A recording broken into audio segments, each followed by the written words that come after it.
ஒரு மூமின் அல்லாஹ் எதை நாடினானோ ஒரு நாளில் அவனை கோடீஸ்வரன் ஆக்கி விடுவான் அல்லாஹ். அதே போன்று ஒரே நொடியில் அவனை பிச்சைக்காரனும் ஆக்கி விடுவான். அல்லாஹ்வுக்கு எல்லாம் குன் ஃபயக்குன் தான், முடிஞ்சு போச்சு. ஆனா ஒரு மூமின் என்ன பண்றான்? ஒரு காஃபிர் இடத்துல போயிட்டு அவங்க இடத்துல போய் கேட்டுக்கிட்டு கல்ல போட்டு பச்சை கலர்ல மஞ்சள் கலர்ல கல்ல போட்டு இருக்கிறான். நீ கொஞ்சமா சிந்திச்சு பாத்தியா? இதே கல்ல அவன் போட்டு அவையா பணக்காரன் ஆகல. உன்கிட்ட 100-200 தானே வித்துட்டு இருக்கிறான் அந்த கல்ல.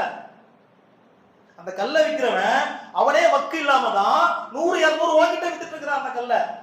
நீ என்ன பண்ற? அதை வாங்கி போட்டு நீ பணக்காரராக சுத்திட்டு இருக்கிற. ஒரு எப்படி ஒரு முட்டாள்தனம்! ஒரு மூமின் இப்படி எல்லாம் நடக்க வேண்டும். அப்ப ராசி பலன் பார்ப்பது மிகப்பெரும் ஒரு ஷிர்க். இதெல்லாம் ஷிர்க்கு. ஷிர்க்குக்கு முதல்ல நான் சொல்லிட்டேன், ஷிர்க் எவ்வளவு பெரிய பாவம் நான் சொல்லியிருக்கிறேன். அப்ப பாருங்க, இதெல்லாம் ஷிர்க் லிஸ்ட்ல வரதுதான். என்ன பண்றது? முதல்ல தர்கால போய் அவரிடத்துல அவுலியா இடத்துல கேட்கறது, அப்புறம்